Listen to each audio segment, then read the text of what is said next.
कल इस पे बात चल रही थी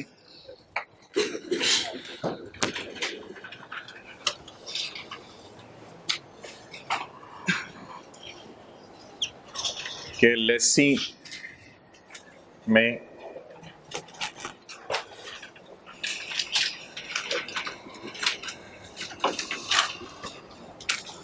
if ownership will transfer,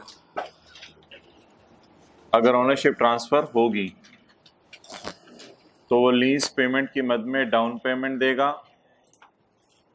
rental देगा और परचेज ऑप्शन की प्राइस देगा।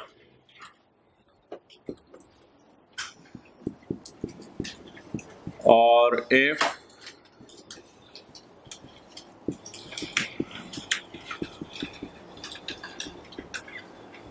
ऑनरशिप विल नॉट ट्रांसफर, अगर ऑनरशिप ट्रांसफर नहीं होगी तो फिर लेसी डाउन पेमेंट देगा,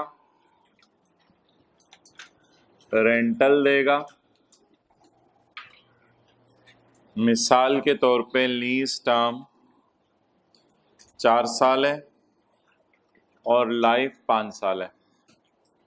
अब सवाल यह है कि जब लीज ख़त्म होगी 4 साल की तो चौथे साल के एंड के ऊपर एसेट का बनेगा क्या? तो जवाब यह है ownership will not transfer, lessee को ओनरशिप नहीं मिलेगी। अगर लेसी को ओनरशिप नहीं मिलेगी तो इस बात का मतलब है कि लेसी को ओनरशिप ना मिलने की सूरत के अंदर लेसी उसको मिसयूज़ करेगा और कहेगा ये एसेट पराया है। तो लेसर उसको इंसिस्ट करेगा कि लीज के एंड पे जब मुझे एसेट दे के जाओ तो परचेज प्राइस मत दे के जाओ, लेकिन कुछ ना कुछ पैसे गारंटी करो, मुझे दो, ताकि जो है वो मैं मिस यूज़ की कंपनसेशन तुम्हें चार्ज कर सकूं। Okay, but if we come towards lessor, तो if ownership will transfer to lessee, अगर ओनरशिप लेसी को ट्रांसफर होगी तो लेसर ग्रॉस पैसे जो लेसी से रिकवर करना चाहेगा वो डाउन पेमेंट होंगी, रेंटल होंगी और परचेज प्राइस की जो ऑप्शन है उसकी प्राइस होगी। ये वो पैसे हैं जो लेसर लेसी से रिकवर करेगा। Same formula. And if ownership will not transfer, और अगर लेसी को ओनरशिप नहीं मिलेगी तो फिर लीज टर्म 4 साल है, 5 साल लाइफ है।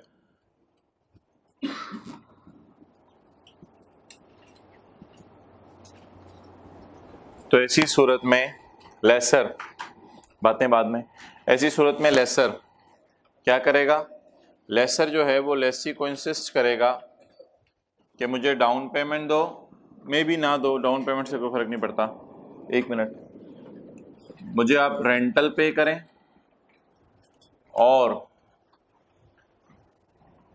चौथे साल के एंड पे, क्योंकि लेसी ने लेसर को एसेट वापस कर देना है, तो लेसी ने 4 साल मिसयूज किया होगा, तो लेसर लेसी से मिसयूज की कंपनसेशन मांगेगा और 5वें साल एसेट का लेसी से कोई ताल्लुक नहीं होगा, क्योंकि चौथे साल के एंड पे लेसी ने लेसर को वापस कर दिया, लेकिन 5वें साल एसेट लेसर के पास होगा। अब लेसर इससे कुछ ना कुछ फ़ायदा उठा सकता है। लेसर इससे जो फ़ायदा उठा सकता है वो ये है कि इसको बाज़ार में जाके इसकी रेजिडुअल वैल्यू रियलाइज़ करवा ले ऐसे बंदे से जिस बंदे को वो जानता ना हो।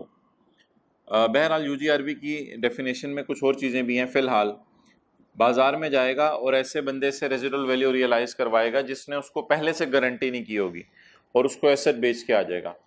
तो लेसी के एंड से बात करें तो चौथे साल के एंड के ऊपर जो है वो लीज़ ख़त्म हो जाती है उसके लिए, इसलिए वो जीआरबी दे के फारिग हो जाता है। बट लेसर के एंगल से बात करें तो चौथे साल के एंड पे लीज़ ख़त्म तो हो गई बट एसेट भी उसके पास आ गया। जब एसेट उसके पास आ गया तो वेसेट का वो जो मर्जी करे, तो वो बेचता है बाजार में जाके, रेजिडुअल वैल्यू रियलाइज करता है, वो किसी ने गारंटी नहीं की होती। सो आम तौर पे इस सारे को लीज पेमेंट और इसको यूजीआरवी भी कह दिया जाता है कि लीज पेमेंट प्लस यूजीआरवी, क्योंकि ये लीज पेमेंट इसकी इसके बराबर है ना, तो lease payment plus UGRV is equal to gross investment. Okay, अब ये जो सारी बातें हैं ये वाइस वर्सा भी हैं। अगर इसका मतलब ये है तो इसका मतलब ये भी है। अगर सवाल में लिखा, भाई फर्स्ट रो में जगह, अगर सवाल में लिखा होगा, आ जाए जल्दी जो मर्जी आ जाए, अगर सवाल में लिखा होगा कि ओनरशिप विल नॉट ट्रांसफर, तो इट इज, नीचे रख दें, किसका बैग है, if ownership will not transfer, अगर सवाल में लिखा होगा ओनरशिप ट्रांसफर नहीं होगी, तो इट इज इम्पॉसिबल, ये इम्पॉसिबल है कि परचेज ऑप्शन दियो। अगर सवाल में कहीं लिखा होगा ओनरशिप विल नॉट ट्रांसफर, तो इसका मतलब है कि ये दोनों चीजें दी होंगी, ये इन दोनों में से कोई एक दी होगी, या हो सकता है ये ना भी दी हो लेकिन परचेज ऑप्शन नहीं दी होगी। और अगर सवाल में जीआरवी गिवन है तो इसका ये मतलब है कि ownership will not transfer to lessee, तो ये वाइस वर्सा ऑपरेट करेंगे। यानी अगर सवाल में परचेज ऑप्शन गिवन है, इट मींस कि ownership will transfer to lessee, तो ये सारी चीजें वाइस वर्सा ऑपरेट करेंगी। इसका मतलब अगर ये है तो इसका मतलब ये भी है, ये सारी चीजें इस तरह ऑपरेट करेंगी। ओके, अब कल वाला सवाल निकालें किताब में।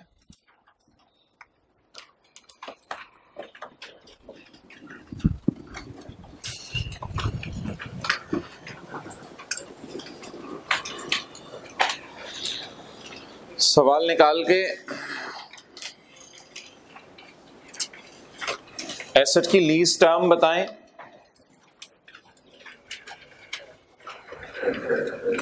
पास पेपर क्वेश्चन नंबर 6,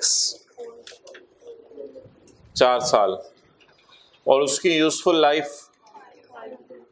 अब अगर एसेट की लीज टर्म 4 साल है, यूजफुल लाइफ 5 साल है, तो सवाल क्या है कि चौथे साल के एंड पर बोले ऑनरशिप ट्रांसफर होनी है या नहीं होनी। तो इसका जवाब सवाल में कहीं दिया हुआ है। इजलाल और उधर हो जाए, इसका ये नीचे हुक होगी, बैग लटका लें, पिछली रो में रख दें, पिछली रो में जगह। अच्छा जी, बोले ऑनरशिप ट्रांसफर नहीं होनी, कैसे पता चला है? क्योंकि जीआरवी गिवन है। ठीक है, तो लिखें eight the end of 4 years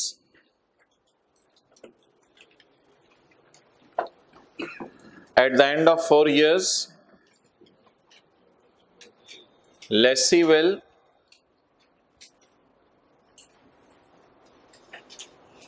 return the asset to lessor at the end of 4 years lessee will return the asset to lessor। हमें कैसे पता चला? सवाल में तो लिखा नहीं हुआ, because GRV is given.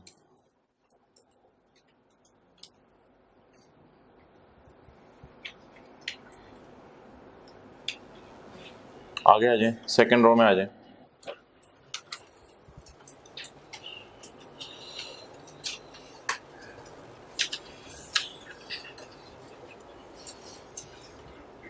Ji second last row में आए, आगे इधर आए, सेकंड लास्ट रो में।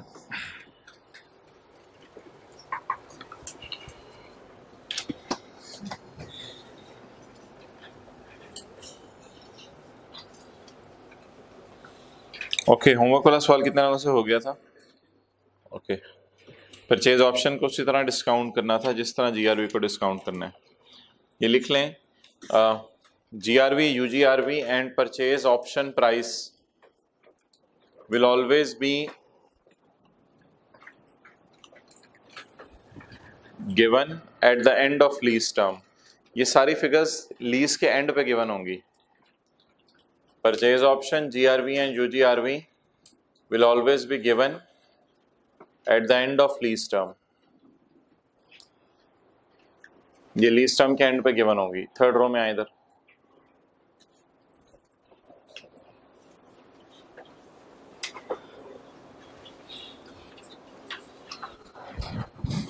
बैग उठा लें, वो बोला नीचे रख दें, उधर हो जाए और जगह नहीं बनी। Will be given at the end of lease term, ये लीज टर्म के एंड पे गिवन होंगी, बताए या ना बताए।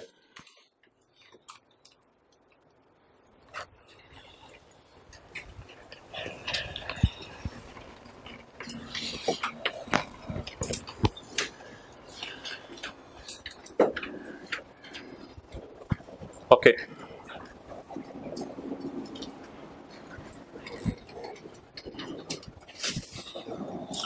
जरूरी नहीं आपको यूजीआरवी भी गिवन हो, वो जीरो भी हो सकती है, उससे एसेट की वर्थ ना हो, तो ऐसी सूरत में खाली जीआरवी गिवन हो, वो एक्सेप्टेबल है, विल नॉट ट्रांसफर। लेकिन लेसी के केस में ऑलवेज इग्नोर यूजीआरवी, लेसी के सवाल में यूजीआरवी गिवन भी नहीं होती, अगर गिवन हो भी तो इग्नोर करना है।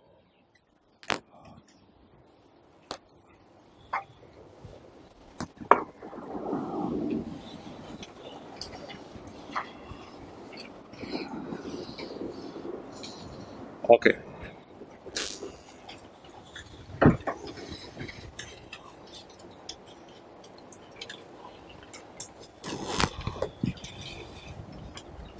आज एक इंपॉर्टेंट डिस्कशन होने लगी है लेसर के एतबार से।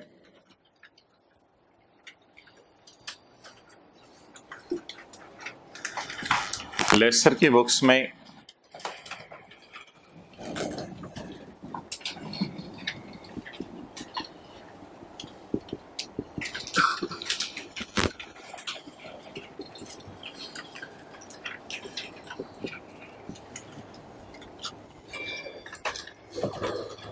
दो लीजेस आ रही हैं, एक एसेट की लाइफ 10 साल है और लीज टर्म 8 साल है, और एक एसेट की लाइफ 10 साल है और लीज टर्म 1 साल है।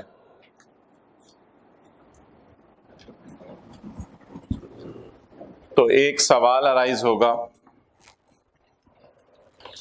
कि लेसर इन दोनों लीजेस को कैसे क्लासिफाई करें। वो डिस्कशन अलग थी, ownership will transfer will not transfer, वो डिस्कशन अलग थी, उसके इससे कोई ताल्लुक नहीं, ये बिल्कुल अलग डिस्कशन है। Okay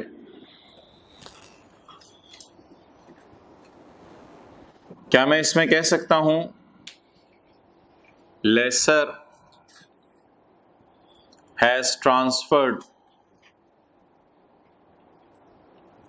substantial risk and reward to lessee? क्या मैं इसमें कह सकता हूं lessor has transfer substantial risk and reward to lessee? अगर एक चीज की उम्र 10 साल है और लेसर ने लेसी को 8 साल के लिए दे दिया है, तो 8 साल एक सब्सटेंशियल पीरियड है एसेट की उम्र का। एसेट जब बूढ़ा हो जाएगा फिर लेसर के पास वापस आएगा।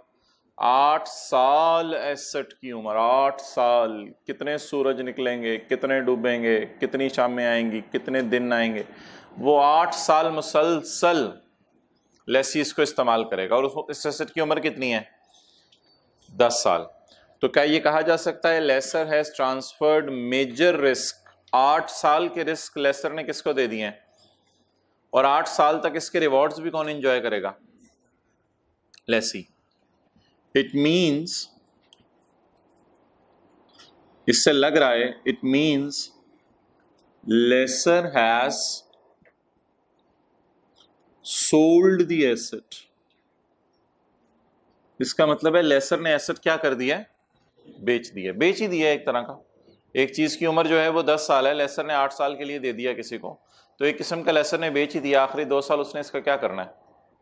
ओके यहां पर क्या ऐसा है, लेसर के पास एक बंदा आया, क्या कहते हैं, बाहर के मुल्क से, कहते हैं मैं पाकिस्तान में आया हूं, तो मैंने कुछ पंखे बनाने हैं, तो मुझे मशीन लीज पे लेके दे दो। उसने कहा कितने अरसे के लिए? तो इसने कहा मुझे पता है मशीन की उम्र तो 10 साल होती है, बट मैं 1 साल के लिए आया हूँ, फिर उसके बाद मैं जा रहा हूँ। तो मैं बस पाकिस्तान में सैर करने आया था, तो मैंने कहा साथ साथ कोई काम भी कर लिया करेंगे, तो 1 साल के लिए मुझे लीज पे दे दो। लेसर ने substantial risk and reward lessee को ट्रांसफर कर दी है। बोले 9 साल लेसर ने इसको अपने पास रखना है, 1 साल किसको देगा? इस लेसी को ट्रांसफर कर दी है। Lessor has not transferred major risk and reward to lessee. It means lessor has not sold the asset। ये सोल्ड का लफ्ज़ आपके समझने के लिए बोल रहा हूँ, वैसे असल लफ्ज़ स्टैंडर्ड में जो आएगा वो भी लिखूंगा। It means lessor has not sold the asset, rather it is rented out. सिर्फ किराए पे दिया गया है। किस पे दिया गया? किराए पे दिया गया, 1 साल का किराए पे दिया गया, ये रेंट आउट किया गया। अब स्टैंडर्ड का ये कहना है कि अगर substantial risk and reward transfer कर दिए जाएं तो ऐसी सूरत के अंदर जो है वो लेसर क्या करे? Lessor should de-recognize asset from his books। Lessor अपनी किताबों से ये एसेट डी रिकग्नाइज कर दे।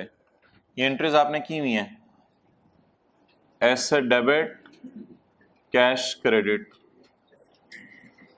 Lease receivable debit, asset credit. It is called as de recognition, asset credit. Lessor should de recognise the asset from his books. ये जो हम accounting करते आ रहे हैं, ओके। इस केस में lesser should keep the asset in his books। lesser should keep asset in his books। lesser अपनी किताबों में ये asset रखे। जानबूझ के आपको आज तक सारे इस तरह के सवाल कराए थे, अभी तक आपको एक भी सवाल इस तरह का नहीं कराया। अभी जाके देखिएगा जितने सवाल आपको कराए थे लेसर के आज तक, उन सब में ये दोनों तकरीबन करीब करीब होते थे। सारे सवाल जाके देखिएगा लेसर के, जितने 4 दिनों से हम सवाल कर रहे हैं, सारे सवाल जाके देखिएगा, वो सारे एग्जाम्पल 1 की कैटेगरी से थे, ना कि एग्जाम्पल 2 की कैटेगरी से। Okay, lessor should keep the asset in his books and depreciate. हो, लेसर भी डेप्रिशिएट करता है, एंड डेप्रिशिएट, और इसको डेप्रिशिएट करे। अपने किताबों में एसेट रखे और डेप्रिशिएट करे। अब इस सारी डिस्कशन में एंड पे टेक्निकल नाम है कुछ, इसको फाइनेंस लीज कहते हैं जो हम पढ़ते आ रहे हैं, इसको ऑपरेटिंग लीज कहते हैं। चलें जी, नोट। और नाम में आप क्या रखा है? कॉन्सेप्ट असल देना था इसको जी। इसमें हाँ हाँ अपनी किताबों में रखेगा, बिल्कुल। बस समझेगा मैंने किराए पे दिया हुआ है। हाँ, फिजिकली जारी बात है उसके पास नहीं होगा। अगर आपके पास कोई मोटरसाइकिल है, आपने किसी को रेंट पे दिया हुआ है, तो आप यही कहोगे ना, ये मेरा मोटरसाइकिल है। ओके, मिसाल के तौर पे ये भी गाड़ी है, ये भी गाड़ी है। जब ये गाड़ी लेसर को नजर आएगी बाजार में, तो लेसर क्या कहेगा? लेसर कहेगा मेरी गाड़ी। जब लेसर कहेगा मेरी गाड़ी, उसके घर वाले बैठे होंगे, उसके घर वाले खुदा का खौफ कर 8 साल के लिए उसको दे दी है, 10 साल इसकी उम्र, तेरी गाड़ी कहाँ है? हाँ, जब वो वाली गाड़ी जा रही होगी, फिर लेसर बड़ा वो मेरी गाड़ी, वो कहेगा वो तो मेरी गाड़ी है, देखो साल के लिए दी है, फिर बाकी 9 साल के लिए मेरे पास वापस आ जानी है। तो इसलिए लेसर का जो पर्सनल टच है गाड़ी का, ये मेरी गाड़ी है, वो किस किस एग्जाम्पल में है? 2 में। 2 में वो कह सकेगा ये मेरी गाड़ी है।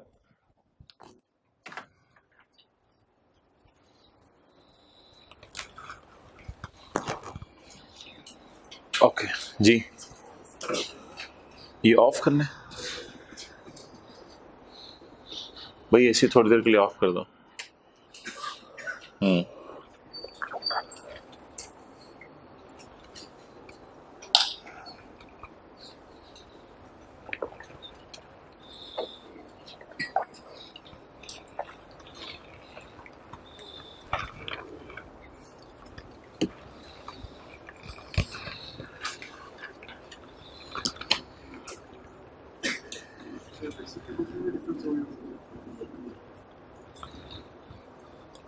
जी मोहतरम, नहीं लेसी की बुक्स में पहले यही डिफरेंस होता था, अब ये खत्म हो गया हुआ है। लेसी के एंगल से हम पढ़ेंगे, किसी दिन आप लोगों ने तैयार होके आना है, फिर उस दिन पढ़ेंगे, यानी तैयारी करके आना है।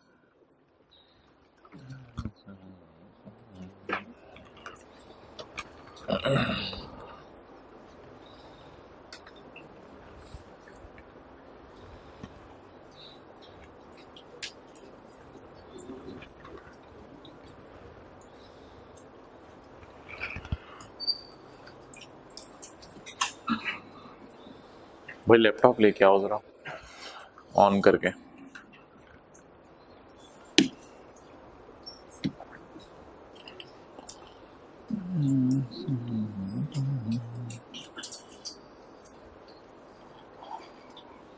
ओके,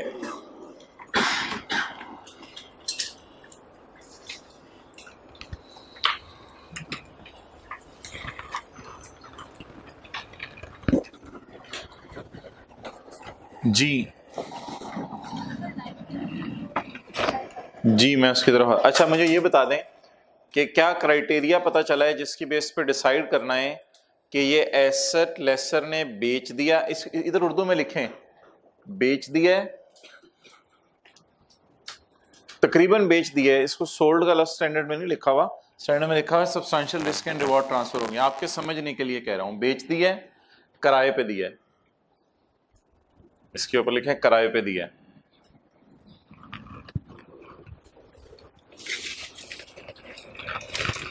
ओके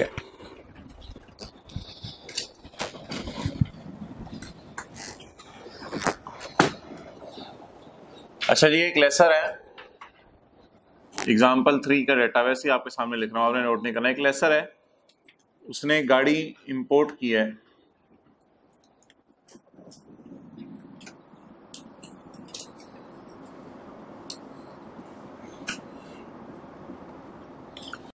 उसने गाड़ी, अच्छा लेमोजीन, ओके, उसने गाड़ी इंपोर्ट की है, इसकी उम्र जो है 50 साल है।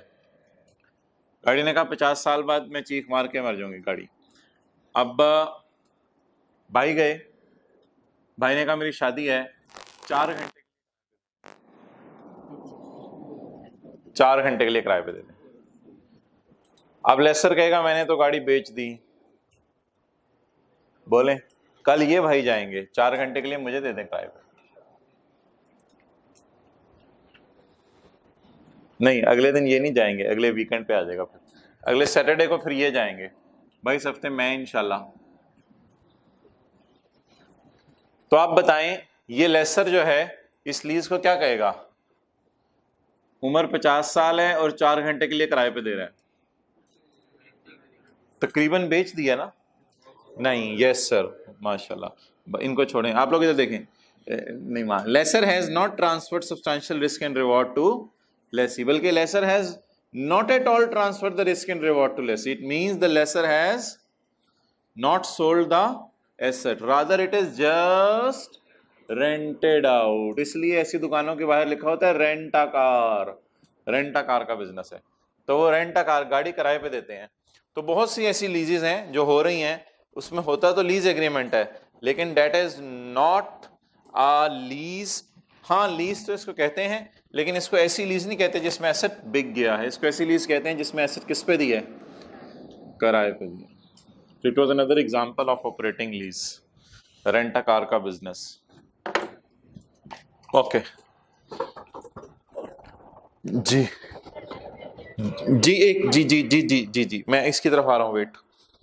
अच्छा अच्छा भाई, अब अगला सवाल यह है कि क्या यही क्राइटेरिया है जिसकी बेस पर डिसाइड करना है कि लीज फाइनेंस है या ऑपरेटिंग?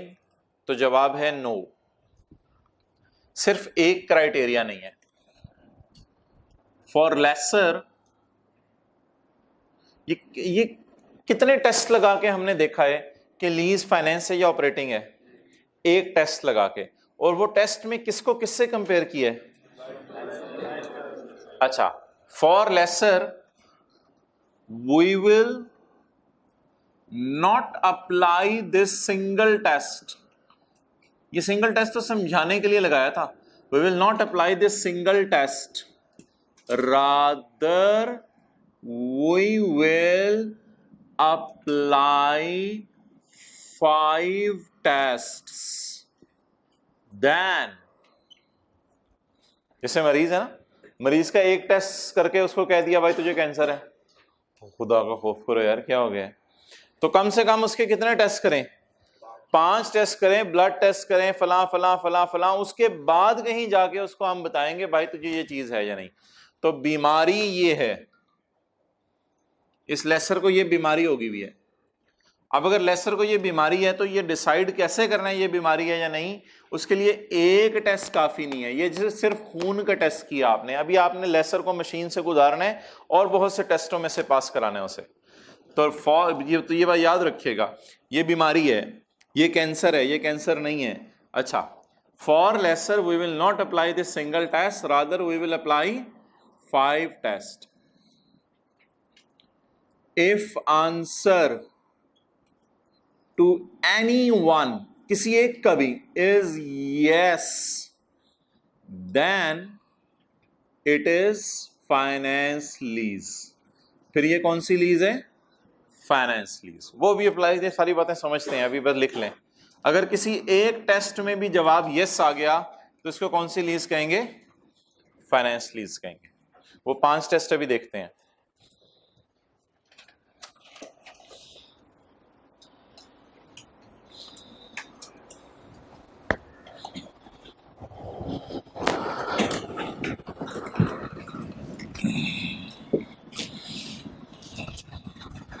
सिर्फ एक टेस्ट नहीं है। ये टेस्ट किसका था? लीज टर्म और लाइफ को कंपेयर करने का टेस्ट था। ये टेस्ट किसका था? लीज टर्म और लाइफ को कंपेयर करने का टेस्ट था।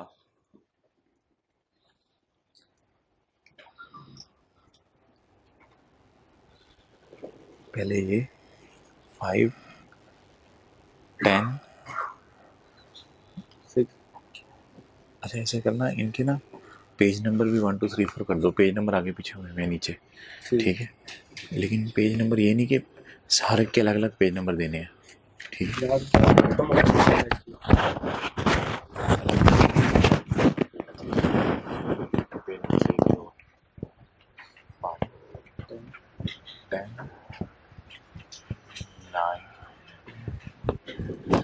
फाइव 9 10 11 6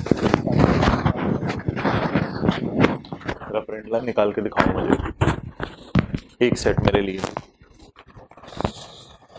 ओके, अच्छा भाई पहले इस टेस्ट पे बात कर जाते हैं। ये टेस्ट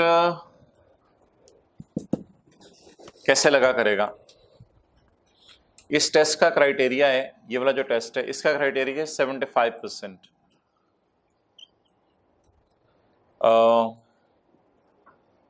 8 को 10 पे डिवाइड करें तो कितने परसेंट आ रहे हैं? 80%। 80% मीन्स अच्छा खासा अरसा आपने लीज पे दे दिया, ठीक है। और इधर देखें 1 divided by 10 is equal to 10%। Now the threshold is 75%। Threshold 75% है। अगर आपने 7.5 साल के लिए भी लीज पे दे दिया है तो आप इसको कहेंगे लेसर हैज ट्रांसफर्ड। और अगर 6 साल के लिए लीज पे दिया है फिर आप कहेंगे लेसर हैज नॉट ट्रांसफर्ड। तो ये वाला टेस्ट कैसे लगाया करेंगे? The criteria is 75%। बट छोड़ें, कोई लिखने की जरूरत नहीं। अभी ये 5 टेस्ट हम पढ़ने लगे हैं, इसमें ये वाली बात आ जाएगी। ओके,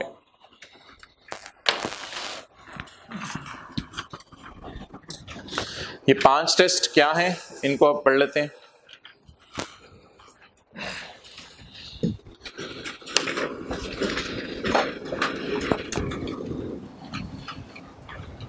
जी भाई लेजर है तो दे दें।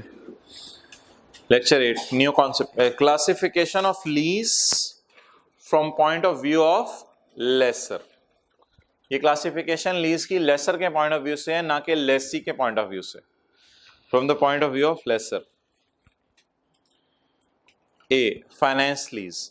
लीज को फाइनेंस कब कहना है?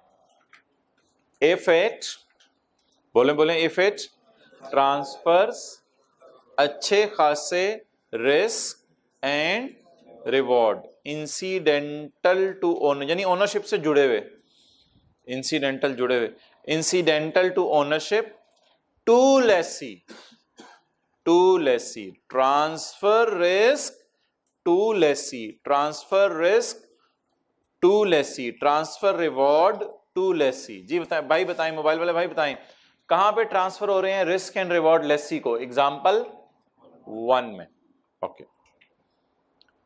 Number B operating lease.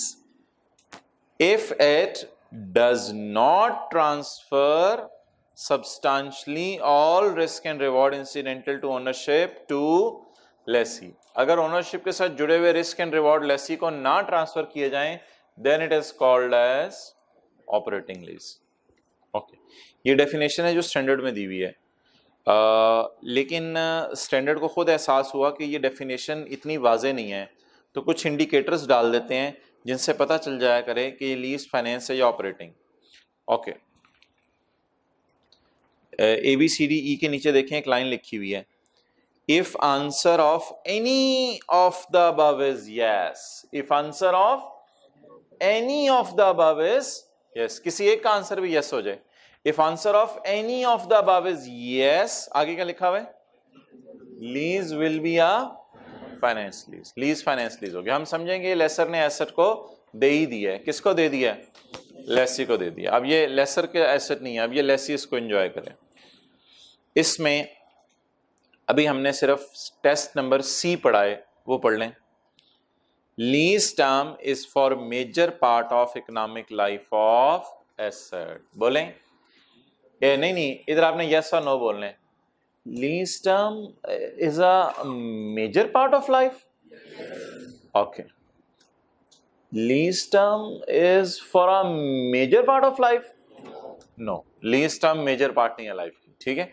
तो it is how you will answer the question. साथ वाले से पूछें, lease term is a major part of economy, इस तरह पूछें जरा, पूछें जरा, सवाल याद करने हैं ये। Lease term is for a major part, इस तरह पूछें, शर्माए मत। मेजर पे फोकस हो, कैप्टन पे, ब्रिगेडियर पे फोकस हो।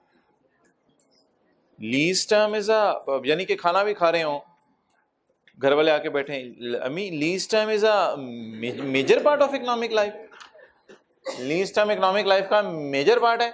May be answer is yes, maybe answer is no. हो सकते हैं आंसर यस आ जाए, हो सकते हैं आंसर नो आ जाए। ओके, पॉइंट ए से पढ़ना शुरू करते हैं। ओनरशिप इज या विल बी, क्वेश्चन के स्टाइल में अगर पूछना हो, ownership will be transfer to lessee at the end of lease term. Okay, yes no नहीं बोलना, डेटा आपके सामने नहीं है। Ownership will transfer to lessee at the end of lease, ये वाला सवाल भी हम सवाल से पूछा करेंगे। दूसरा सवाल, lessee has the option to purchase the asset as a price, lessee asset को खरीद सकता है किसी प्राइस पे जो मार्केट वैल्यू से भी कम होगी। Okay, see, lease term is for a major part of economic life, major का मतलब यहां कितने परसेंट है?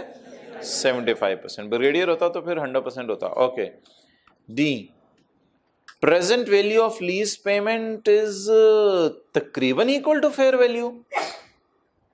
ओके, यस, अच्छा, present value of lease payment is तकरीबन इक्वल टू फेयर वैल्यू। भाई ये दो लफ्ज़ हैं, एक मेजर है एक सब्सटेंशियली है। पॉइंट डी में सब्सटेंशियली का मतलब 90% है और पॉइंट सी में मेजर का मतलब 75% है। Present value of lease payment is almost, substantially का मतलब is almost equal to fair value at the start of lease, at the start of lease, lease के शुरू में।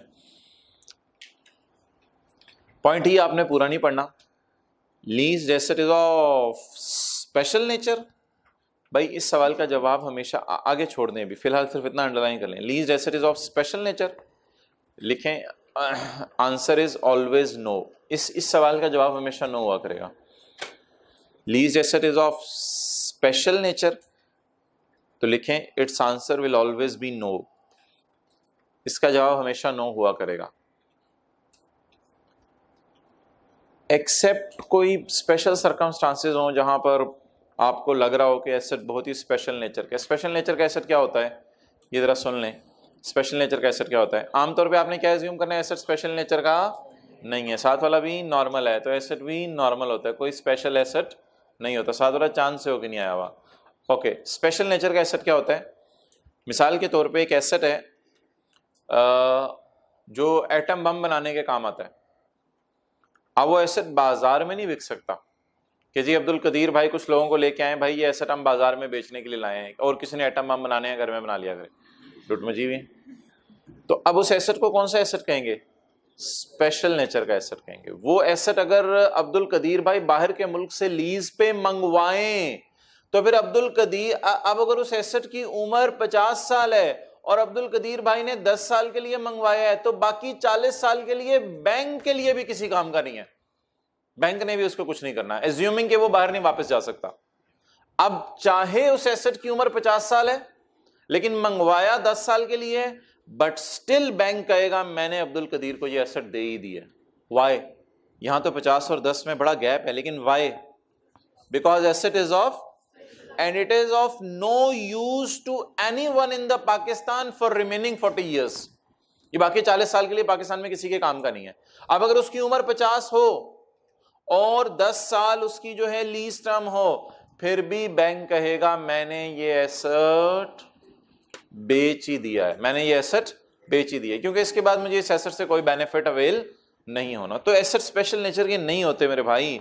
सवाल में क्या दिया होता है? मशीन लीज पे दे दी तो मशीन 4 साल के बाद 5वें साल किसी और को लीज पे दे देना। सवाल में दिया होता है गाड़ी लीज पे दे दी, 10 साल की लीज है, बाकी 15 साल किसी और को दे देना। तो एसेट हमेशा नॉर्मल नेचर के होंगे सवाल में, या स्पेशल नेचर के होंगे? नॉर्मल नेचर के होंगे। एसेट जो भी एसेट हो वो किसी को आप दे सकते हैं बाद में, तो जो एसेट किसी को बाद में ना दिया जा सके उसको कौन सा एसेट कहते हैं? स्पेशल नेचर का। तो lease asset is of special nature. इस सवाल का जवाब हमेशा क्या है भाई? इस सवाल का जवाब हमेशा नो है। ठीक है, तो लिख लें सफ़े के टॉप पे, स्पेशल नेचर का एसेट वो होता है जिसको लेसी के अलावा और कोई यूज ना कर सके। स्पेशल नेचर का एसेट वो होता है जिसको लेसी के अलावा और कोई यूज ना कर सके। जी नोट्स किस किस के पास नहीं है? हाथ खड़ा करके बता दिया करें। 3 4 कॉपीज इधर दे दें, 5। स्पेशल नेचर का एसेट वो होता है जिसको लेसी के अलावा और कोई यूज ना कर सके। इधर 3rd रो में दे दें बस, ठीक है। जिसको लेसी के अलावा और कोई यूज ना कर सके। ओके, तो पॉइंट ई तो छोड़ें, इसका जवाब हमेशा क्या हुआ करेगा? नो हुआ करेगा। Okay,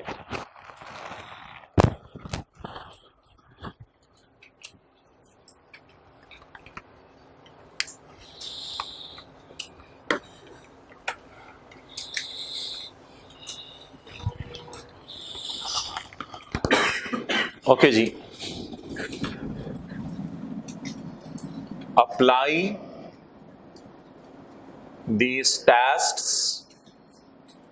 to pass paper question number 6। निकाले जी। Apply these tests to pass paper question number 6।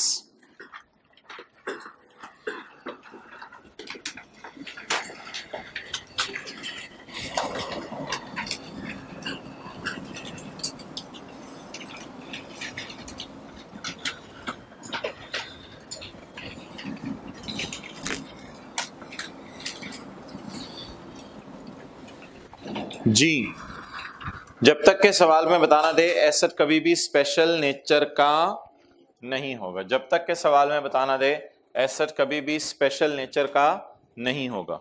Okay, Galaxy leasing limited lease certain equipment, underline करें certain equipment. To dairy products. Dairy products company है। अब dairy products company को अगर हमने equipment दिया है तो जब बाद में वापस आएगा तो और भी किसी डेयरी वाले को दे सकेंगे? जी बिल्कुल दे देंगे, डेयरी तो पाकिस्तान में आम है। तो पहले तो इसका जवाब नो लिखते हैं ना, फिर आगे चलते हैं। यही किताब पे छोटा छोटा लिख लें, अप्लाई 5 टेस्ट, या रजिस्टर पे लिखना है, वहां जहां भी आपने लिखना है, apply these test to past paper question 6। Past paper question 6 पे ये टेस्ट अप्लाई करते हैं, ABCDE। तो asset is of special nature, से यस और नो? नो। ओके, अच्छा मैं रिवर्स चल रहा हूं भाई, मैं रिवर्स चल रहा हूं। पहले मैंने E लगाया है, फिर मैं D लगाऊंगा, फिर मैं C लगाऊंगा, फिर B और A लगाऊंगा, क्योंकि B और A इंपॉर्टेंट नहीं है। जो सबसे क्रिटिकल है वो C और D होते हैं। अच्छा भाई D पढ़ें जी।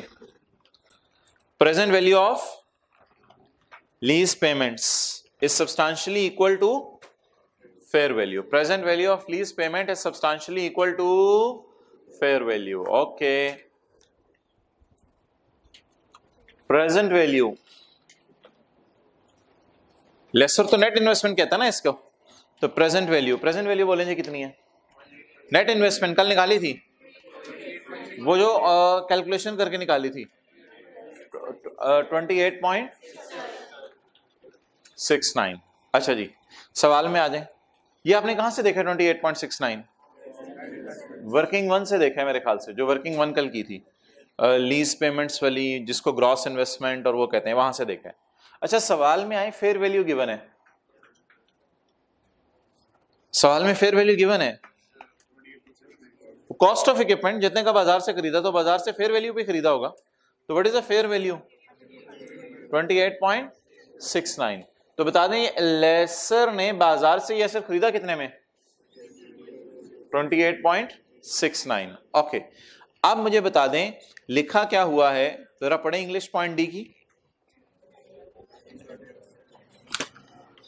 Present value of lease payments is substantially equal to fair value? Say yes or no? is substantially equal नहीं, बल्कि हमारे तो is 100% equal to fair value। Okay, इस टेस्ट को अब लगाया कैसे करेंगे? पहले आप ये लिखेंगे, फिर आप यहां आएंगे, यहां पे आके आप क्या करेंगे? 28.69 डिवाइडेड बाय 28.69 इंटू 100, ताकि परसेंटेज में जवाब आ जाए। Is equal to 100%। Is 100% greater than 90%? Yes. Is 100% greater than 90%? Yes. तो जवाब इसका क्या आ गया? Yes. तो बॉर्डर लाइन क्या है? 90%। बॉर्डर लाइन क्या है? 90%। अच्छा इधर देखें, ये ना आप कहेंगे वो अच्छा समझ नहीं आया, बिल्कुल बराबर था। अगर ये 27 होता, अगर ये 27 आता तो कैलकुलेटर पकड़े, 27 डिवाइड बाय 28.69, फिर भी 90% से ऊपर था। इसका मतलब है अब लेसर और जरा सोचें इसका जवाब यस क्यों आया, ये वजह भी सोचें। क्या आपको लग नहीं रहा लेसर ने एसेट बेच ही दी है? कितनी प्राइस है? और लेसी से इंटरेस्ट के अलावा कितने ले रहा है? तो फिर लेसर तो एसेट बेच रहा है। Lessor has transferred substantial risk and reward to lessee. कैसे? 28 वाली चीज कितने में बेच रहा है? 28 में बेच रहा है। तो इसका मतलब है लेसर तो लेसी से एसेट के पूरे पैसे ले रहे हैं। तो कौन कह सकता है कि ये एसेट किराए पे दिया? ये एसेट झूठ है, किराए पे दिया। ये किराए पे नहीं दिया, ये किस पे दिया है? ये बेच दिया, ये आपने बेच दिया। ओके, तो इसका जवाब ना आमतौर पे सवालों में मैंने आपको बताया था अभी 100% ही आया करेगा, क्योंकि सवाल ऐसे स्ट्रक्चर आई कैप करता है कि आपके लेवल पे इसका जवाब 100% ही आया करेगा। लेकिन इन एनी केस रूल हमें पता होना चाहिए, अगर जवाब 90% से ज्यादा आ रहा है तो it will be called as yes, इसको यस कहा जाएगा। ओके, अगला सवाल, अगला सवाल क्या है? Lease term is for a major part of economic life. ठीक है जी, लीज टर्म बताएं। 4 years। और लाइफ बताएं 5 years। लीज टर्म 4 years और लाइफ 5 years। अब आप जी, अब आप मुझे बता दें कि if I divide 4 divided by 5 into 100 ताकि परसेंटेज में कन्वर्ट हो जाए, it comes to 80%। Is it greater than 75%? तो 80% is greater than, therefore the answer to this is yes. इसका जवाब yes है।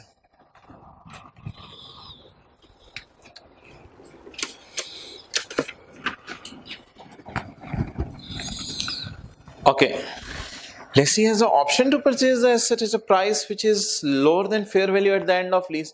लीज के एंड पे लेसी पैसे दे के ऐसे एसेट को खरीद सकते हैं बाजार से कम पैसों में। क्वेश्चन 5 जरा पढ़ें। क्वेश्चन 5 का 2, the Lesi contain the lease contains the option. उधर तो शायद इस सवाल का जवाब होता यस, क्वेश्चन 5 में तो सवाल का जवाब होता यस, लेकिन इस सवाल में सवाल का जवाब यस क्यों नहीं है? क्योंकि ऐसी कोई लाइन लिखी नहीं हुई, ऐसी कोई लाइन लिखी नहीं हुई। इसका मतलब है there is so purchase option data is not available in question. So can he purchase? So the answer is no. अब जरा सवाल जरा मेरा सुनिएगा, इस सवाल को सामने रखते हुए पास पेपर के क्वेश्चन 4। क्या पास पेपर के क्वेश्चन 4 को सामने रखते हुए हम ये कह सकते हैं कि lessee has the option to purchase the asset at the end of 4th year? बोले बोले पर 6 को मादर, क्या पास पेपर क्वेश्चन 6 को सामने रख के हम ये कह सकते हैं lessee has the option to purchase the asset? अगर आप कह सकते हैं कि वो ऑप्शन है तो मैं फिर पूछूंगा कहां लिखी हुई है।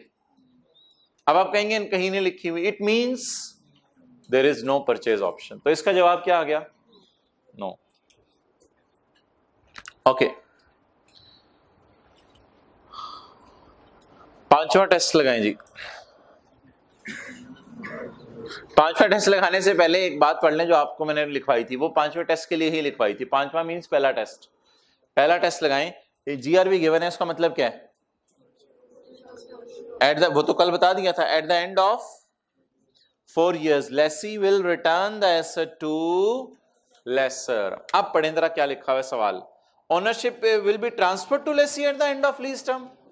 बोले बोले बोले, विल बी ट्रांसफर्ड या नहीं? जीआरबी मांगी कब जाती है? जब मिस यूज की कंपनसेशन हो।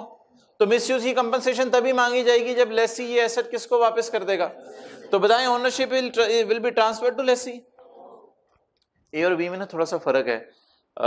बी में ये होता है कि लेसर लेसी से थोड़े पैसे मांग के ट्रांसफर करता है, और ए में लेसर लेसी को मुफ्त में ट्रांसफर कर देता है। वरना जरा फोकस कीजिएगा, ए और बी पॉइंट एक तरह के ही हैं। ए में भी यही लिखा हुआ है ownership is transfer to lessee, और बी में लिखा हुआ है ओनरशिप पैसे देके will be transfer to lessee. एक ही तरह की बात है। ए में आमतौर पे कभी कभी कुछ लेसर बड़े सखी होते हैं, वो मुफ्त में ट्रांसफर कर देते हैं, और बी में लेसर कुछ ऐसे होते हैं जो पैसे दे के ट्रांसफर करते हैं। लेकिन ना ए लगेगा ना बी लगेगा, बिकॉज दोनों का जवाब इसलिए लेस नो है कि हमारे सवाल के अंदर क्या गिवन है? जीआरबी का मतलब क्या कल बताया था? Okay, so the answer is no. Okay, अब मेरे भाई स्टैंडर्ड ने कहा भाई परेशान ना हो, इसका जवाब भी नो आ रहा है, इसका भी नो आ रहा है, इसका भी नो आ रहा है, परेशान ना हो, ठीक है। आप सोचो वो किसी एक का जवाब भी यस आ रहा है। जी बिल्कुल, किसी एक का जवाब भी यस आ रहा है। इसका मतलब है लेसर ने एसेट को बेच दिया है, ठीक है। आंसर हमारा क्या बनेगा? इट इज, क्योंकि एक भी यस आ गया, 2 यस आ जाए तो बहुत अच्छी बात है, एक भी यस आ जाए तो फाइनेंस लीज बन जाएगी। It is finance lease. क्या मतलब it is finance lease? Now laser will not keep the asset in his books, ये मतलब है फाइनेंस लीज का। फाइनेंस लीज क्या होती है? फाइनेंस लीज क्या होती है बताएं? बोले बोले। Lessor should derecognise asset. Lessor क्यों ना एसेट को अपनी किताबों में रखे? सोचें, किसी एक यस को सोच के बताएं, लेसर क्यों ना एसेट अपनी किताबों में रखे? क्योंकि 28 वाला एसेट कितने में बेच दिया? 28 में। तो फिर लेसर कौन होता है ये कहने वाला कि ये मेरा एसेट है? तो 5 टेस्ट लगाने हैं, फिर डिसाइड करने हैं कि लीज फाइनेंस है या ऑपरेटिंग है। इसलिए कल ये लीज कौन सी थी? फाइनेंस लीज थी। इसलिए हमने कितनी एंट्रीज की थी? 2। पहली एसेट डेबिट कैश क्रेडिट, और दूसरी lease receivable debit asset credit.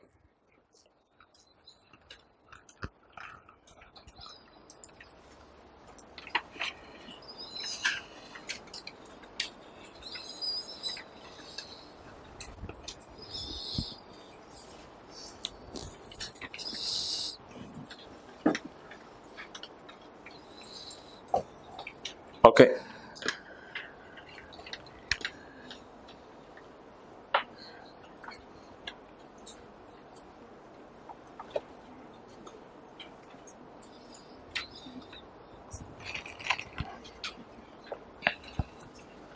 पास पेपर क्वेश्चन 5 पे लगाएं ये टेस्ट। हर टेस्ट इंडिपेंडेंटली लगाना है, उसका और किसी से ताल्लुक नहीं होगा। होमवर्क का सॉल्यूशन खोल लें, उसमें प्रेजेंट वैल्यू आपने निकाली होगी। होमवर्क का सॉल्यूशन खोल लें, उसमें प्रेजेंट वैल्यू आपने निकाली होगी। होमवर्क नहीं किया था तो प्रेजेंट वैल्यू फिर निकाल लीजिएगा अभी कैलकुलेटर पे, वरना किताब में सॉल्यूशन जाए वहां ढूंढ लें जाके, प्रेजेंट वैल्यू निकली होगी। करते हैं ना होमवर्क? ओके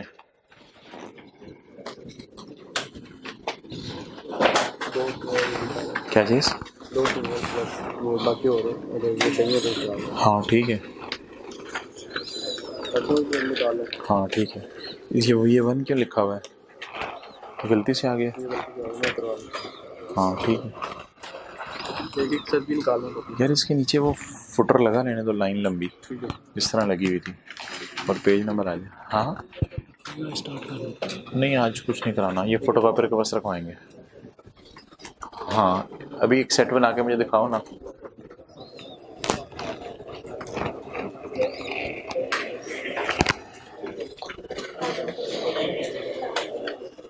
भाई ये बंद कर दो फिलहाल एसी।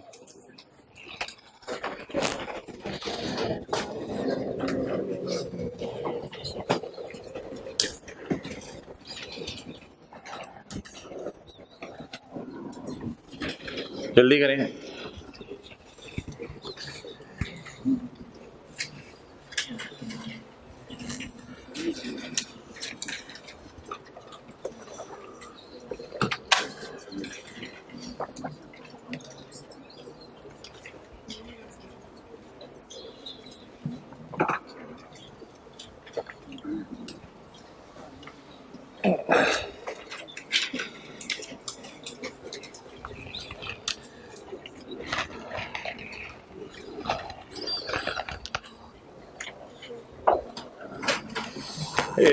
एक छोटी सी बात जरा सुनिएगा अटेंटिवली, जरा सारे मुतवज्जे हो जाएं।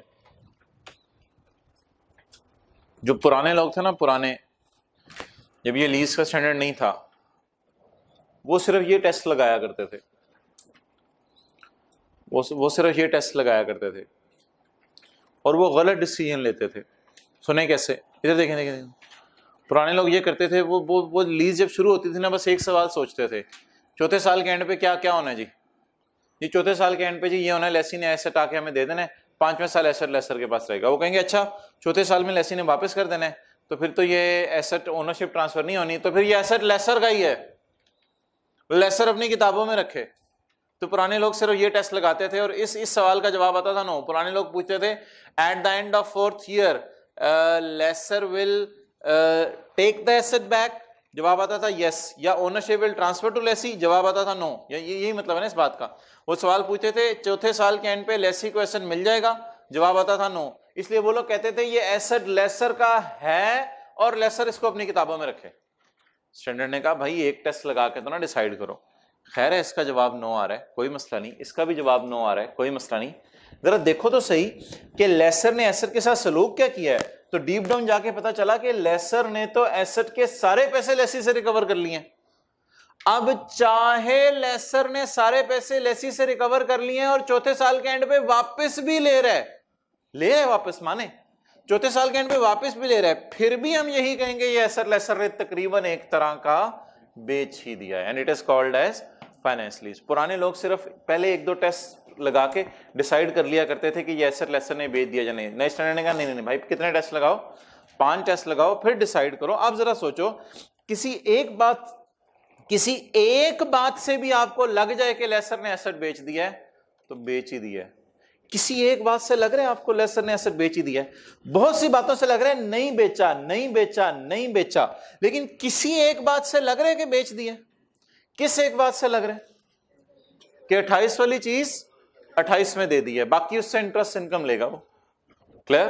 तो it is the reason behind कि किसी एक का जवाब भी यस आ जाए तो इट इज कॉल्ड एज। पुराने लोग समझते थे सिर्फ पॉइंट ए लगाओ और फिर डिसाइड करो। जी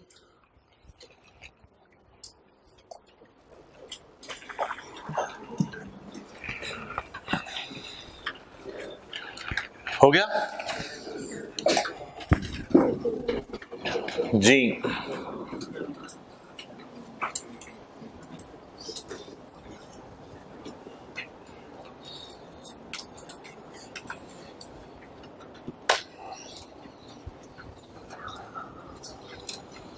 ओके रिवर्स चलते हैं। एसेट का नाम क्या है, क्यों कहीं लिखा हुआ है? मशीनरी। मशीनरी कौन सी? कोई सिंपल सी मशीन होगी? कोई मशीन कोई स्पेशल सी मशीन है? नो। रिवर्स चला करेंगे।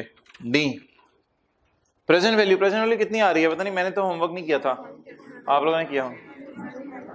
20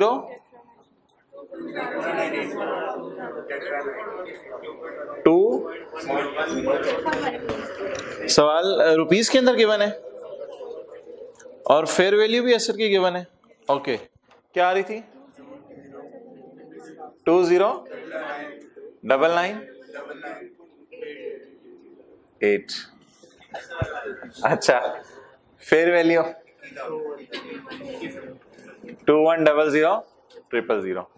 अच्छा 209998 divided by 21000000 into 100 is equal to 99%। 100% ही आ गया ना, राउंड करके आपने कर लेना था। 100% ही आ गया। तो बताएं पहले सवाल का जवाब, इस सवाल का जवाब क्या आ गया? It is finance lease. आगे जाने की जरूरत नहीं है, इट इज फाइनेंस लीज। चलते चलते किसका जवाब यस आ जाए? एक का जवाब भी यस आ जाए। जिस एक का जवाब भी यस आ जाए तो ये कौन सी लीज बन जाएगी? अब अगले सबका भी नो हो तो भी ये कौन सी लीज रहेगी? Finance lease. अब अगले टेस्ट लगाने की जरूरत नहीं है, लेकिन अपने समझने के लिए लगा लेते हैं। ओके ये वाला बताएं भाई, लीज टर्म कितनी है? पहली लाइन पढ़े, पहली लाइन कितने साल है, और अगली लाइन पढ़े 4 years। तो 3 डिवाइड बाय 4 एग्जैक्ट 75% आ गया। इसका जवाब भी क्या आ गया? Yes. Okay lessee has the option to purchase the asset at a price which is lower than fair value at the end of lease. Has the option?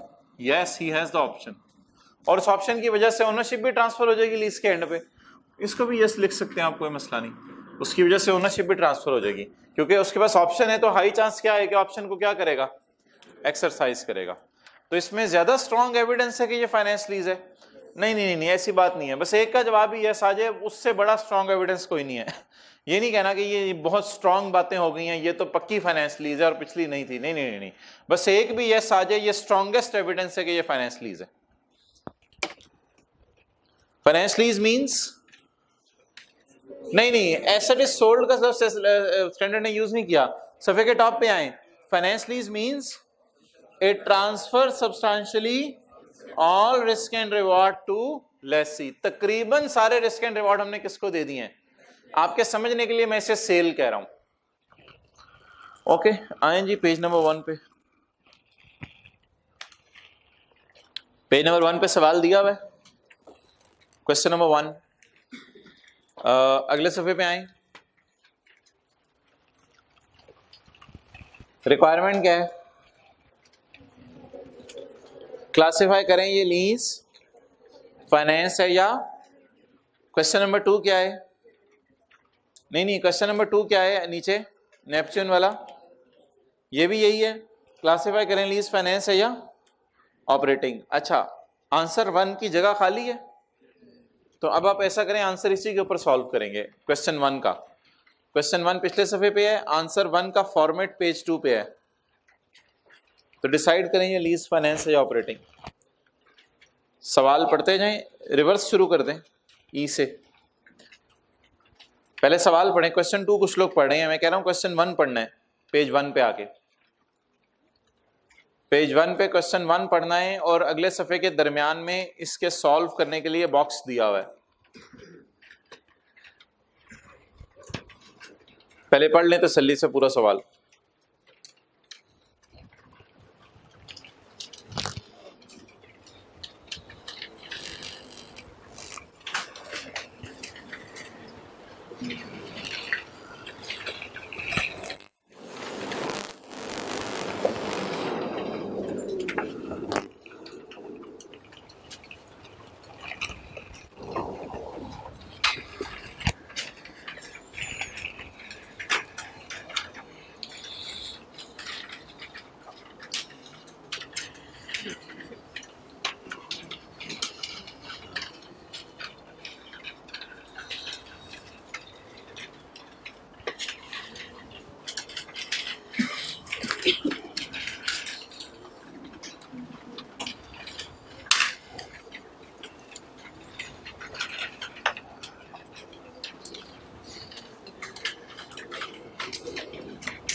Calculations करनी पड़ेंगी, present value निकालनी पड़ेगी।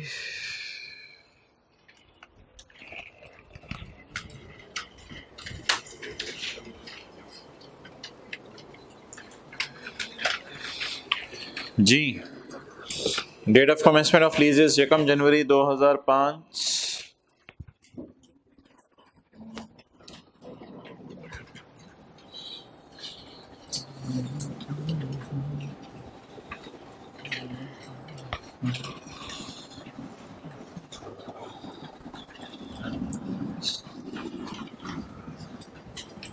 ज्यादा टाइम सिर्फ एक चीज में लगता है, पॉइंट नंबर डी में, बाकी कुछ भी नहीं है। सवाल पढ़ने से पहले ही वैसे मैं तो यहाँ 9 लिख लेता हूं, आप लोग पढ़ के लिख लिया करें। ओके, अच्छा जी। Neptune limited is a leasing company during the year and the company entered into a lease with the leasing. Date of commencement of lease is 1 जनवरी 2005। Fair value of the asset is 748,000. Lease period is 6 years. Lease installments are payable annually in arrears. Economic life is 7 years. There is no purchase option available at the end of lease. The discount rate is 9% per annum. Okay. Discounting कर लेते हैं।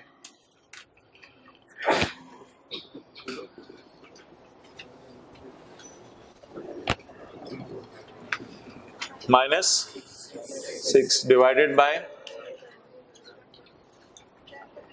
748,000.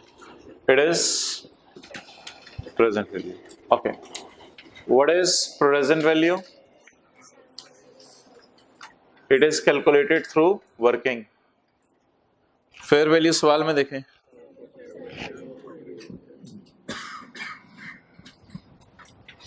जी भाई black shirt पीछे वाला ऐसे ही चला दें। अच्छा आप चला रहे हैं, ठीक है आप चला दें। 748,000 ओके। अच्छा जी आप क्या करेंगे, 748,000 divided by 748,000 into 100 is equal to 100% is greater than 90%. Is 100% greater than 90%? Is 100% greater than 90%? Yes. So it is decided it is finance lease. आगे जाने की जरूरत नहीं है, लेकिन सबने आगे जाना है इसलिए तैयारी कर लेते हैं। चलें सी किसको किससे डिवाइड करना है जी, लीज टर्म बोलें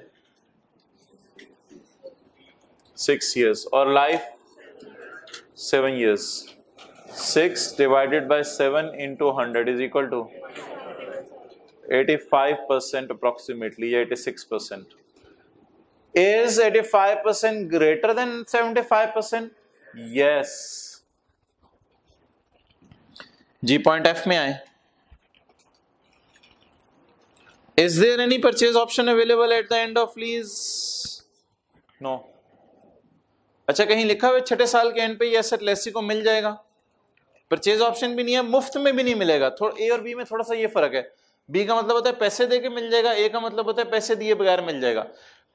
पॉइंट एफ कह रहा है कि पैसे दे के नहीं मिलेगा, और कहीं लिखा हुआ है पैसे दिए बगैर मुफ्त में मिल जाएगा 6 साल के एंड पे। मोबाइल वाले भाई नहीं लिखा हुआ ना, तो फिर इसका जवाब भी क्या आएगा, no. So it is called as finance lease. तो अगले सफे पे डब्बे के नीचे लिख लें, इट इज फाइनेंस लीज।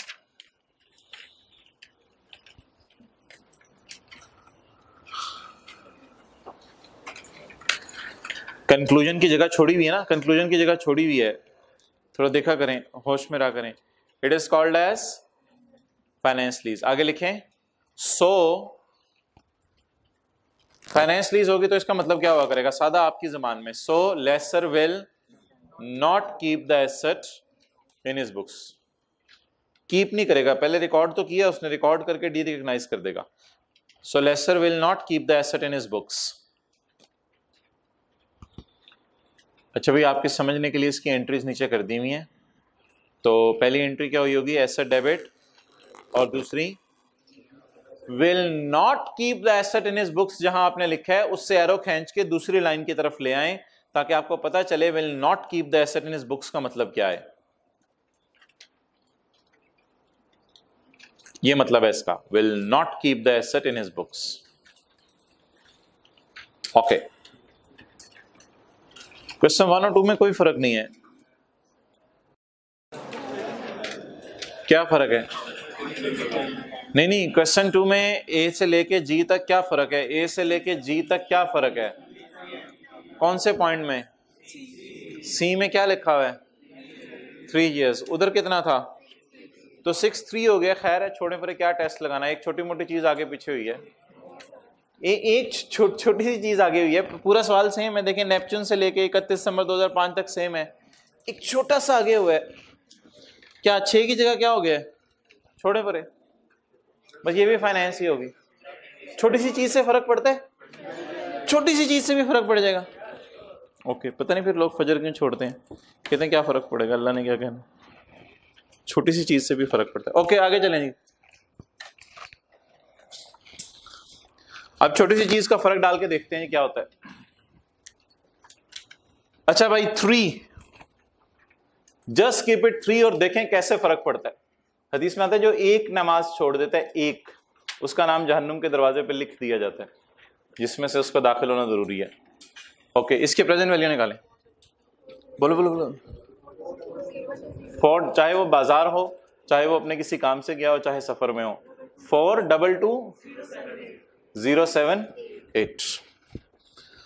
तो 422078 is the present value. Now put it here. 422078. Okay जी, क्या क्या जवाब आ गया 422078 की वजह से? अब खुल खुल के करते हैं। किसको किससे डिवाइड करना होता है? प्रेजेंट वैल्यू को फेयर वैल्यू से।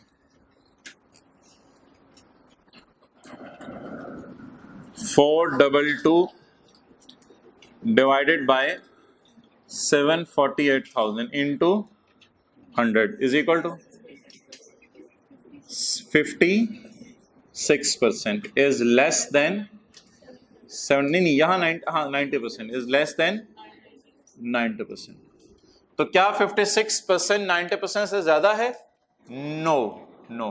तो इसका जवाब भी क्या आ गया? नो।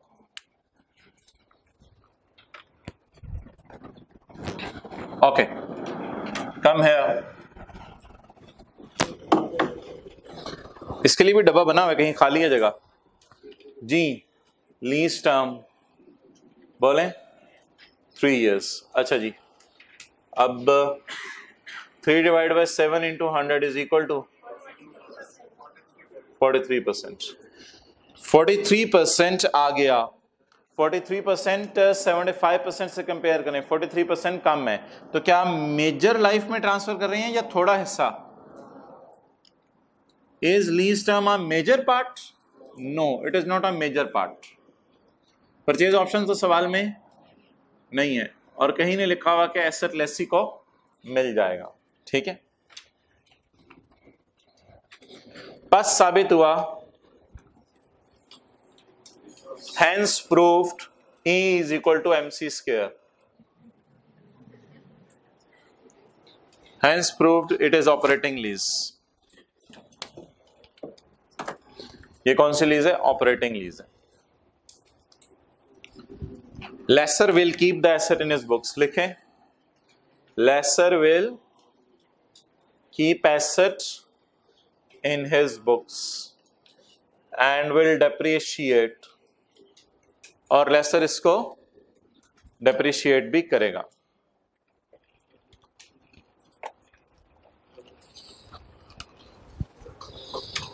लेसर एसेट को अपनी किताबों में भी रखेगा और लेसर एसेट को डिप्रिशिएट भी करेगा।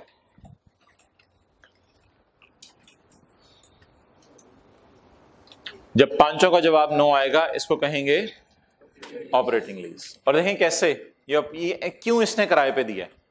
देखें इधर, देखें इधर, क्या इसने दे देने लेसी को? ऊपर देखें, ऊपर देखें, इधर ऊपर देखें, क्या इसने लेसी को दे देने? तो फिर इसने एसेट किराए पे दिया सिर्फ। क्या इसने लेसी को खरीदने की ऑप्शन दे दी है? तो फिर किस पे दिया है? क्या इसने लेसी को काफी अरसे के लिए दिया? तो फिर किस पे दिया? क्या इसने लेसी को तकरीबन फेयर वैल्यू के करीब पैसे ले रहा है इससे? तो फिर इसने इसको किराए पे दिया। क्या ये स्पेशल नेचर का एसेट है? तो फिर इसने इसको किराए पे दिया। जब पांचों का जवाब नो आया करेगा, it will be called as operating lease. एक का जवाब भी यस आ जाए, it is called as finance lease. Okay, operating lease की नीचे एंट्रीज दी हुई हैं। ये एंट्रीज मैंने आपको करवानी नहीं, डाटा जरा सिंपल सिर्फ देख लें, वैसे ही देख लें। ऑपरेटिंग लीज की जो एंट्रीज हैं वो इंट्रो की क्लास वाला बच्चा भी कर सकता है। इंट्रो की क्लास वाला बच्चा, और आपके साथ बैठा हुआ इंट्रो से हो क्या हुआ है, इंट्रो की क्लास वाला बच्चा ऑपरेटिंग लीज की एंट्रीज कर सकता है। आपने 50,000 रुपए में मोटरसाइकिल खरीदा और दोस्त को 2,000 रुपए किराए पे दे दिया 1 हफ्ते के लिए। खरीदने की एंट्री क्या करेंगे? नीचे देखे बगैर बताएं। और महीने के लिए 2,000 रुपए किराए पे दे दिया। किराया आने की एंट्री क्या करेंगे? Cash debit. और जब साल का एंड आ जाएगा तो एसेट डेप्रिशिएट करेगा, उसकी एंट्री क्या करेंगे? तो ऑपरेटिंग लीज की एंट्रीज इंट्रो में पढ़ाई जाती हैं। ये जरा देख लें, एंट्री सिंपल है। पहली एंट्री पे उंगली रखें, खरीदा, बोलें। दूसरी एंट्री पे उंगली रखें, किराया आया। तीसरी एंट्री पे उंगली रखें, एसेट घिसा। जी, खरीदा, किराया आया, घिसा, खरीदा, किराया आया, डेप्रिशिएट कर गया, खरीदा, किराया आया। अच्छा, आपको कहीं एंट्रीज में नजर आ रहा है कि एसेट डी रिकॉग्नाइज हो रहा है? तो एसेट डी रिकॉग्नाइज नहीं हो रहा, बल्कि एसेट को उसने अपनी, लेकिन मैं डेटे को सामने रखते हुए एंट्रीज इसलिए नहीं करवा रहा कि ऑपरेटिंग लीज की एंट्रीज कल पढ़ानी है, कल करवाना शुरू करनी है। ओके,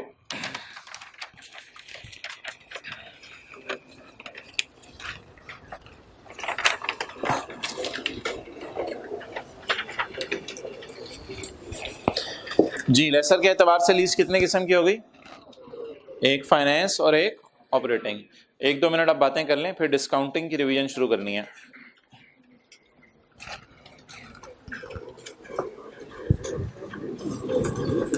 साथ वाले का जाने को दिल करने लग गया था, उसे कहें जाओ, रजिस्टर पे लिखे हैं उसके, जाओ।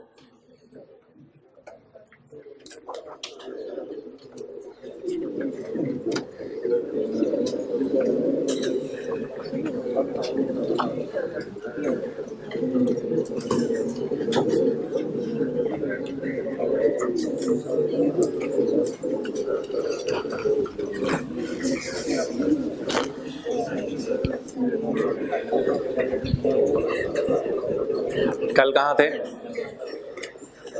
किधर थे? सोए हुए थे? अजीब।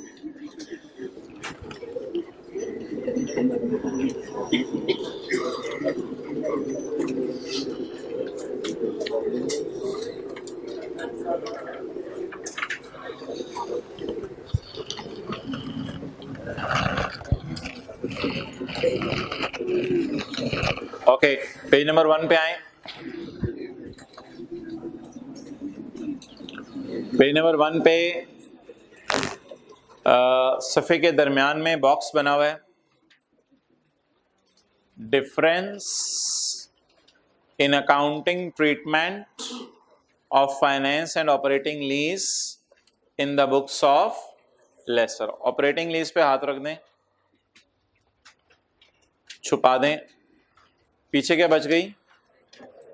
इसकी अकाउंटिंग हम आज से पहले करते आ रहे हैं, रोजाना कर रहे हैं, रोजाना कर रहे हैं। आज तक हम क्या करते थे लेसर की किताबों में? नंबर 1 बात बताएं, एसेट विल, वो एंट्री करते थे asset debit cash credit, lease receivable debit. Obviously आज तक की अकाउंटिंग की मैं बात कर रहा हूं। Obviously no deduction will be charge because asset is not there in books. Lessor will record the interest income. आज तक लेसर की किताबों में हम कौन सी इनकम रिकॉर्ड कर रहे थे, और कल से कौन सी रिकॉर्ड करना शुरू करेंगे? Rental income. Point 4, laser will prepare the starting with the figure of. अब ये चारों के मुखालिफ बात लिखी होगी किसमें? ऑपरेटिंग लीज में, लेकिन वो भी पढ़ने की जरूरत नहीं क्योंकि उसकी एंट्रीज आज नहीं करानी, वो भी पढ़ने की जरूरत नहीं। Okay,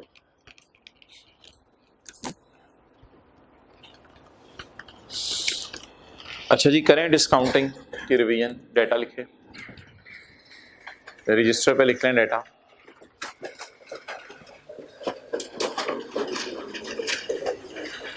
lease commenced on, lease commenced on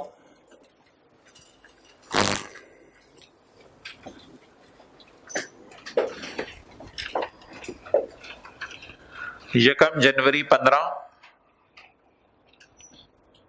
lease commenced on यकम जनवरी 15। Annual instalments in arrears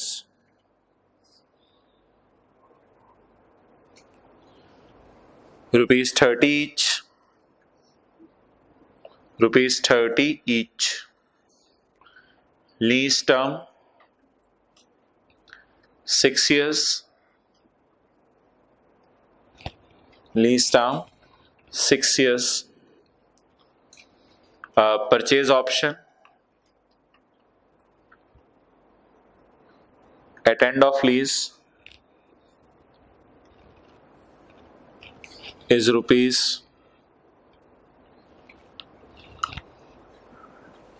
is ₹42 ऊपर वाली फिगर कितनी थी 30। अच्छा, is ₹42 which is less then fair value, जो फेयर वैल्यू से कम होगी। रेट 10%।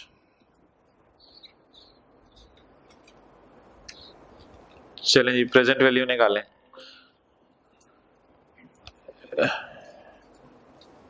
ईयर एंड 31 दिसंबर ही है, प्रेजेंट वैल्यू निकालें।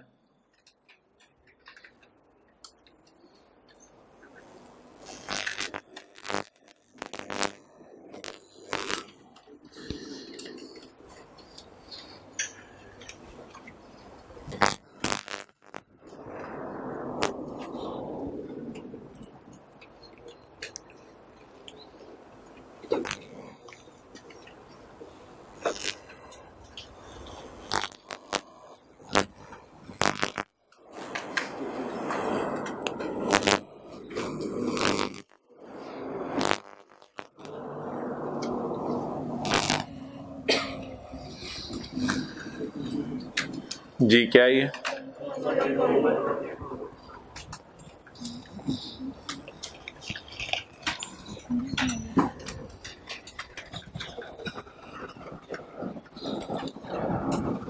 ओके।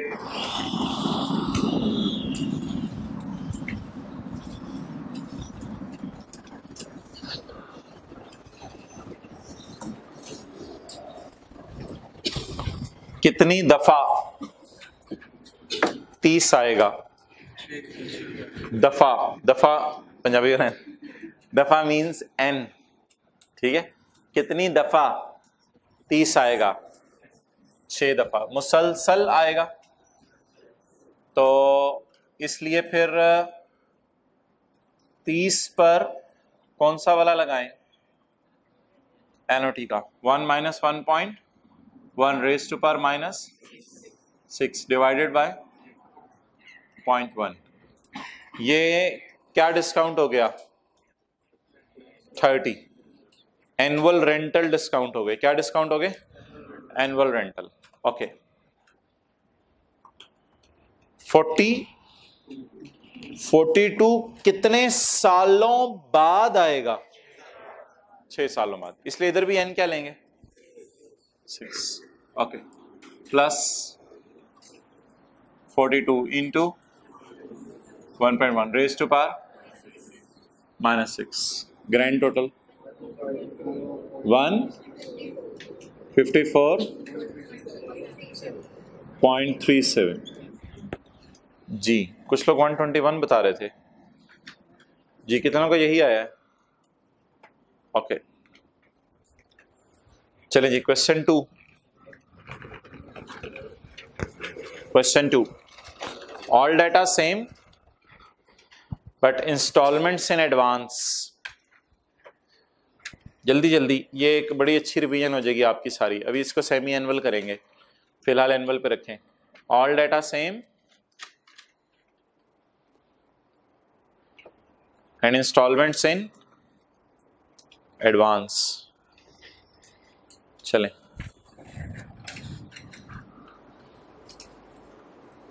परचेज ऑप्शन को एंड पे ही रखना है हमेशा, उसमें कोई एडवांस का चक्कर नहीं होता। परचेज ऑप्शन को एंड पे ही रखना है।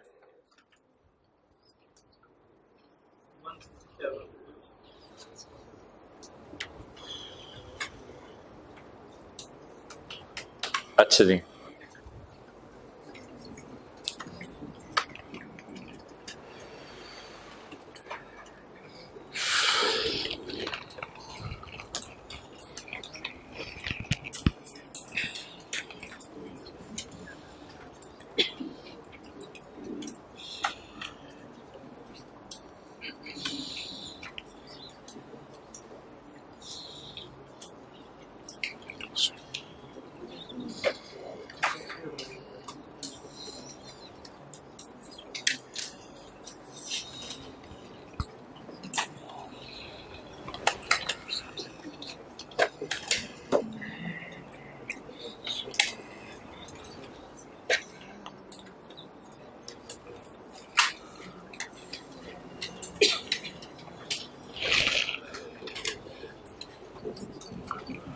अच्छा जी, कितनी दफा 30 आना है? नहीं नहीं नहीं नहीं नहीं, नहीं प्लीज, कितनी दफा 30 आना है? 6 दफा। उसमें से एक 30 कब आ जाना है?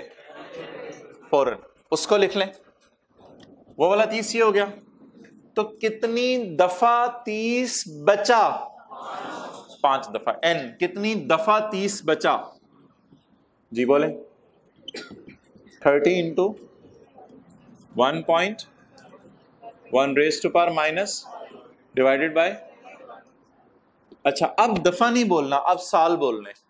कितने साल बाद, कितने साल बाद परचेज ऑप्शन एक्सरसाइज होनी है? वो एंड पे ही रहेगी, वो कभी एडवांस में नहीं होती, वो एंड पे ही रहेगी हमेशा। आज भी लिखवाया था, into raise to power -6 167। Okay, चलें जी आगे लिखें। ये कौन सा क्वेश्चन था? 2 2 2 2 3 लिखें।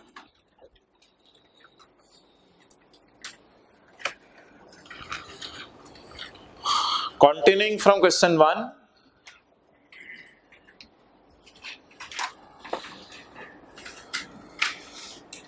continuing from question 1, now assume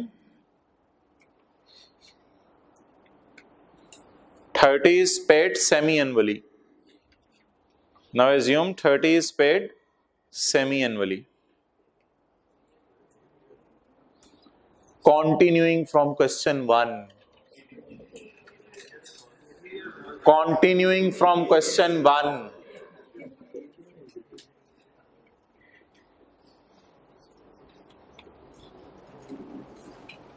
भाई एरियर ये होगा ना, कॉन्टिन्यूइंग फ्रॉम क्वेश्चन 2 तो नहीं लिखा, कॉन्टिन्यूइंग फ्रॉम क्वेश्चन 1 लिखा है।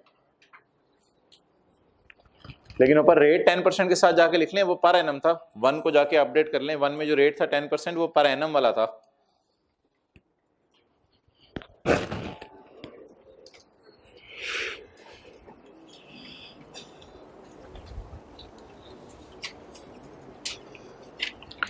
कितनी दफा 30 आना है, इस तरह सोच के करना शुरू करें।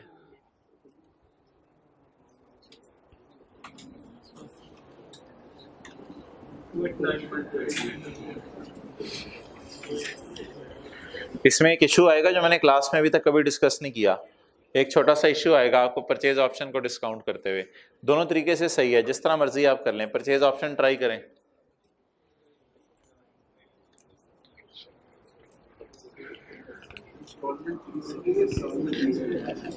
इंस्टॉलमेंट पर ये 30 की है, हर 6 महीने बाद 30 ही पे करना है, 15 नहीं पे करना। हर 6 महीने बाद 30 ही पे करना है।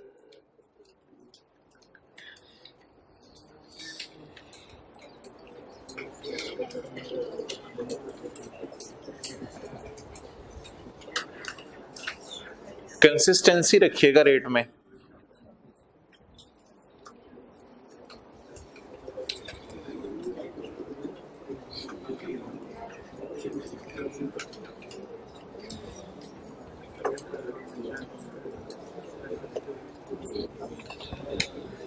ओके, हो गया।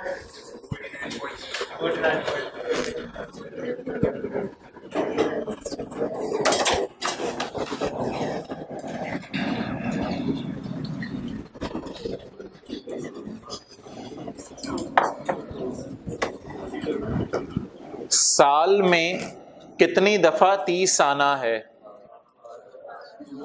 सवाल सुन लिया करें। साल में कितनी दफा 30 आना है? तो 6 साल में कितनी दफा 30 आना है?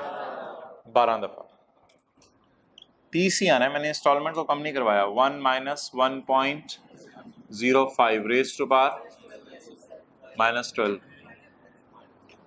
रेट 10% था, सेमी एनुअल की वजह से 5% रह गया। यहाँ पे थोड़ा इशू आएगा कि रेट 10% लें या 5%। मेरी सजेशन है 5% ले लें, 10% भी ले सकते हैं, लेकिन 5% लेना ज़्यादा मुनासिब है। अच्छा, कितने साल बाद? परचेज ऑप्शन एक्सरसाइज होनी है। यहाँ दफा नहीं बोलना, यहाँ साल बोलना है। कितने साल बाद परचेज ऑप्शन एक्सरसाइज होनी है, लेकिन रेट साल वाला नहीं लिया हुआ हमने, मसला है साल का मैं लफ्ज बोल नहीं सकता। कितने 6 महीने बाद 42 मिलना है, 12 6 महीने बाद। तो +42 इंटू 1.05 रेज टू पावर। कितने लोगों ने यहाँ 10 और 6 लिखा है?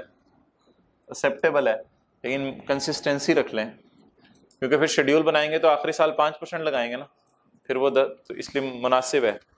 थोड़ा सा डिफरेंस आ रहा होगा, लेकिन इस तरह करना ज़्यादा बेहतर है। 289.6